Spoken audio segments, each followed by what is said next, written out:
Bom dia a você que nos acompanha. Hoje o Canção Nova Notícias edição da manhã é especial. Nós estamos aqui no Parque da Independência, onde foi proclamada a independência do Brasil. E vamos relembrar um pouco dessa história. Nossa equipe vai mostrar fatos e lugares ligados à independência econômica e política do nosso país. E para recordar essa data tão importante, vamos conversar com o historiador Oswaldo de Oliveira. Fique com a gente, o Canção Nova Notícias edição da manhã já começou.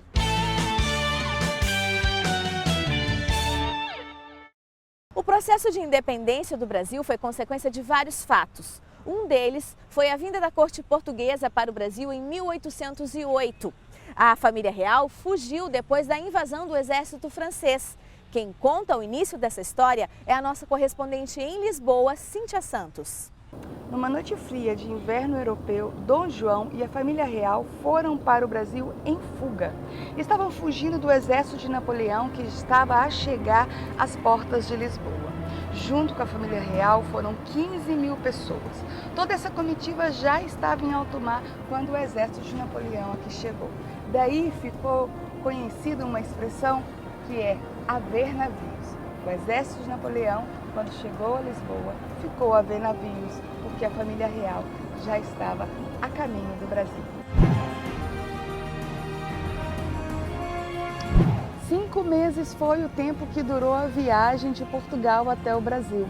Uma viagem difícil, cheia de tempestades, pragas e fome. A família real chega ao Brasil num calor muito diferente do europeu, e Dom João chega então a Salvador e depois ao Rio de Janeiro, para ali começar uma estrutura de governo para a nova terra. Podemos dizer então que o processo da independência começa no dia que a família real chega ao Rio de Janeiro. Depois de uma década, ele volta para Portugal para tomar novamente a coroa portuguesa e o seu filho fica no Brasil e o processo da independência acontece. Portugal reconhece a independência do Brasil somente anos depois e até hoje Portugal vê o Brasil como uma terra irmã que fala um português adocicado. A família real veio para o nosso país com a intenção de elevar a então colônia à condição de reino. Sua primeira parada foi em Salvador e depois no Rio de Janeiro, cidade que se tornou o centro imperial português e depois da independência se tornou a capital do Brasil imperial. De Lisboa para o Rio de Janeiro. Foi exatamente aqui neste marco que em 1808 a família real portuguesa chegou ao Rio de Janeiro numa comitiva de cerca de 15 mil pessoas. A partir de então, o Rio passa a ser a sede do Império Luso. Na América Portuguesa seria o início de uma era de mudanças. Aqui do Paço Real, hoje chamado Paço Imperial, Dom João adotou uma série de medidas econômicas, políticas e culturais, além da criação de diversas instituições no Rio de Janeiro. Entre essas instituições, aqui na Cinelândia, a Biblioteca Imperial, hoje Biblioteca Nacional, e também o Instituto de Artes, Ciências e Ofícios, que anos mais tarde daria as bases para o Museu Nacional de Belas Artes. Marcados também pela tradição católica. A Igreja do Carmo, situada perto do Paço Real, foi elevada à categoria de Capela Real. E aqui aconteceram diversos fatos importantes da história do Brasil, como a aclamação de Dom João VI como rei de Portugal, Brasil e Algarves. Aqui também as coroações de Pedro I e Pedro II, e ainda o casamento da princesa Isabel com o Conde Dele. Agora, do Rio de Janeiro, nessa viagem rumo a São Paulo e a independência do Brasil. Obrigada, Graciele. E a seguir, a viagem de Dom Pedro do Rio a São Paulo, o caminho da independência do Brasil.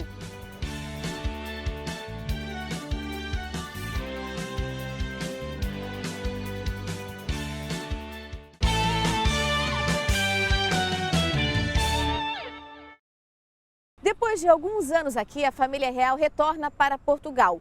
Dom Pedro permanece no comando da colônia. Alguns brasileiros já traziam um sonho de liberdade, enquanto outros queriam permanecer ligados a Portugal. Dom Pedro viaja do Rio para São Paulo para fazer alianças políticas. No caminho, passa pelo Vale do Paraíba.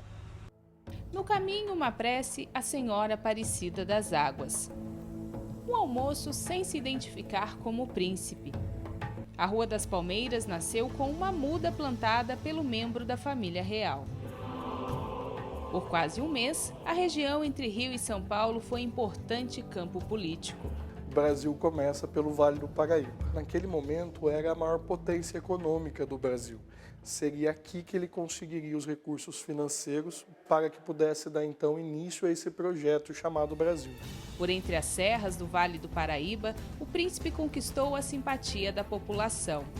O monumento em Pindamonhangaba é uma homenagem à cidade com o maior número de membros na guarda de honra de Dom Pedro. O comandante Manuel Marcondes Homem de Melo, que era um dos líderes da época, convidou vários para pertencer à guarda de honra. Formou em favor de Dom Pedro. Esse local guarda parte da memória da cidade. Os guardas de honra de Pinda estão enterrados na igreja de São José. O prédio foi tombado, mas está fechado para visitação a pedido do Conselho de Defesa do Patrimônio Histórico, o CONDEFAT.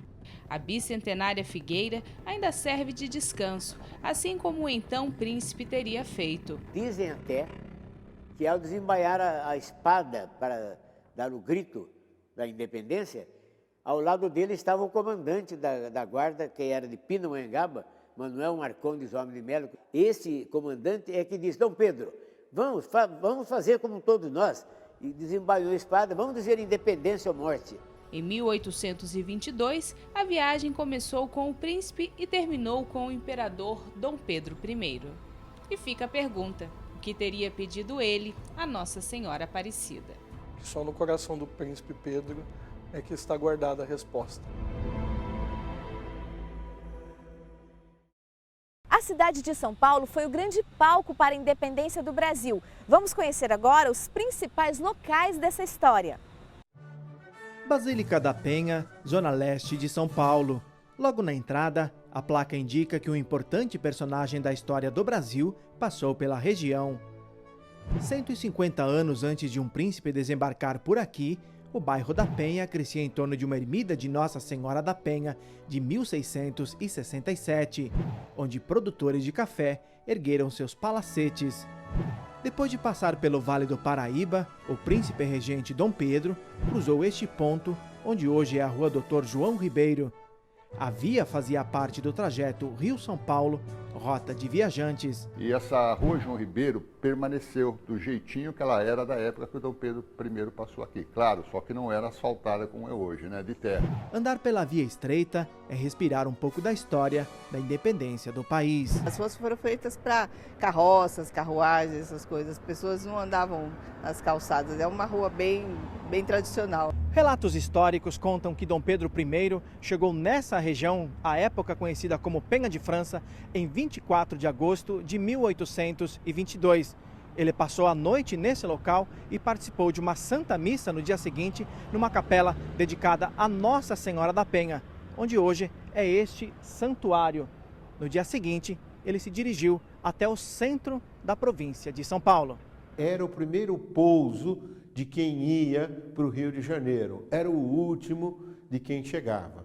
Isso era bom porque ele sempre podia se preparar um pouco para chegar em melhores condições em São Paulo. Dom Pedro teria rezado diante de Nossa Senhora da Penha, imagem que hoje fica na Basílica. Ele aqui parou, ele fundou o Paço de Nossa Senhora da Penha. E daqui também, segundo consta, uma comitiva enviada por ele foi checar como estava a situação nesta província de São Paulo, no centro da cidade, em relação à questão política que, à época, estava pululando, né? Onde hoje é o pátio do colégio, no coração da capital paulista, em 1822 era Palácio do Governo. Aqui, Dom Pedro teria se hospedado antes de ir a Santos, no litoral de São Paulo. Então essa vinda a São Paulo foi o que faltava para que ele tomasse a decisão de proclamar a independência no 7 de setembro de 1822. E fica o convite para você vir aqui visitar esses lugares na capital paulista. E a seguir, os detalhes que levaram ao grito da independência.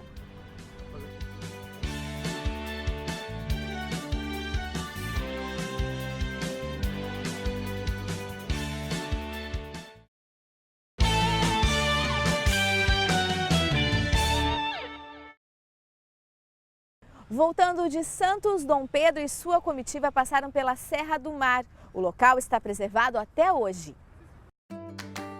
A Estrada Velha de Santos é parte muito importante desse trajeto. O passeio começa com conscientização ambiental. Que é o futuro, né, das gerações mais próximas. E a gente tenta trabalhar também a curiosidade deles em questão da Mata Atlântica, falar do ciclo da água também. Essa é a segunda parada do caminho, a Casa de Visita. E recebe esse nome porque, de fato, era um ponto de encontros para quem visitava a usina Henry Border. Apesar de não ser tombada como parte da história da independência, a casa faz parte do roteiro por estar paralela à Estrada Velha de Santos. Ela foi construída a mando da Light, junto com a usina, lá em 1926. Então tem bastante conteúdo histórico, fora a vista maravilhosa, né? Agora a gente começa a descida da serra. A próxima parada é o pouso de Paranapiacaba, que em linguagem indígena significa lugar alto onde se vê o mar. E a vista daqui é mesmo muito bonita. O monumento é de 22, em alusão ao centenário da independência. Aqui é o final da estrada, né, já chegando no Planalto, então sofria muito, né, é muito íngreme essa estrada, então tinha necessidade desse ponto, né, para a pessoa descansar também. O pouso é tombado pelo patrimônio histórico e está sendo restaurado. Daqui para frente, o passeio segue como um mergulho na história da independência do Brasil. Pois é, Malu, e o meu trajeto não começou ruim não, viu? A gente está na primeira estrada que foi construída para ligar Santos a São Paulo. E também é a primeira estrada da América Latina a ser pavimentada de concreto armado. E sabe como ficou conhecida essa curva onde nós estamos? A curva do Uau. E claro, a gente sabe por quê. E não demoramos muito até chegar à Calçada do Lorena, principal ponto histórico ligado à independência. Dom Pedro I, em setembro de 1822, subiu a Calçada do Lorena sentido São Paulo para proclamar a independência do Brasil. Na imaginação do Nicolas, Dom Pedro I passou aperto para subir. Ficou cansado, né? Porque as mulas quebravam a pata, né? E tinha que subir a pé. Eu já tô cansado só de andar 1 quilômetro, imagina ele. Né?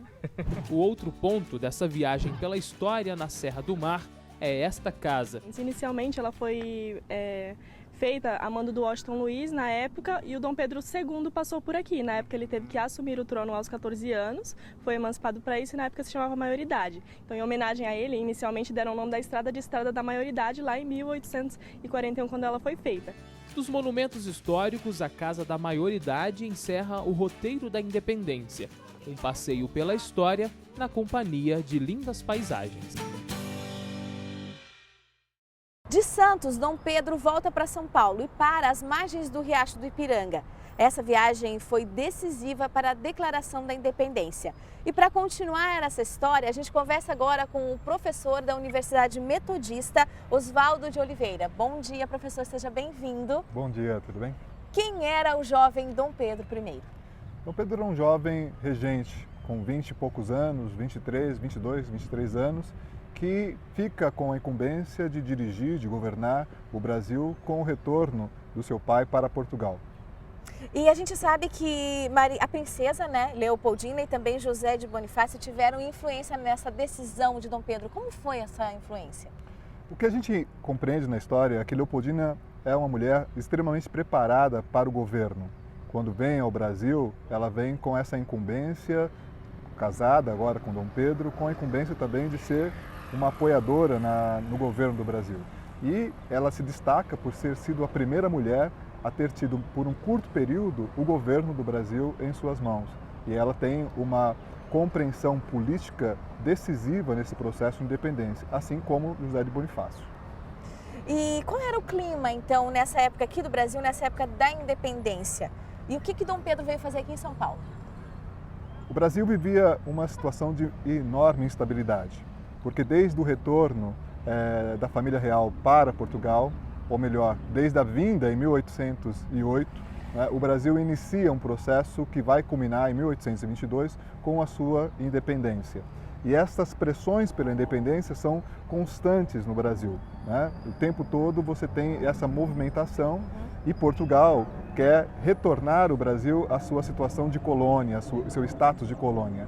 E a pressão, então, pela ruptura, ela é intensa ao ponto que Dom Pedro, então, no dia 7 de setembro, ele às margens do córrego do Ipiranga, então, ele declara a independência do Brasil, visto que era impossível, insustentável a permanência dessa situação do Brasil em relação a Portugal.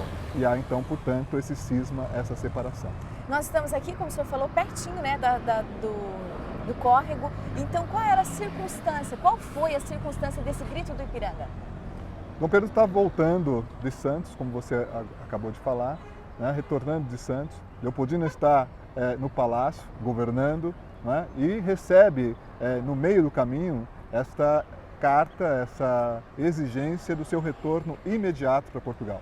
Algo que já havia acontecido em janeiro de 1822, quando Dom Pedro, então, declara que vai permanecer no Brasil, que é o famoso Dia do Fico.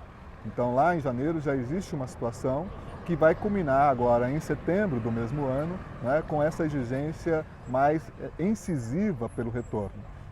O retorno significava, portanto, o retorno também do Brasil à condição de colônia, o que Dom Pedro, então, pelas pressões que recebe e pelas articulações políticas todas que estão acontecendo no Brasil, Dom Pedro, então, se vê obrigado, então, a declarar o Brasil independente de Portugal. Muito obrigada, professor Oswaldo, por sua contribuição. E o Canção Nova Notícias, edição especial, fica por aqui. Agora você confere outras informações no noticias.cançãonova.com ou na edição da noite, às 6h45. Um ótimo dia para você. Continue na nossa programação, agora com o programa Manhã Viva.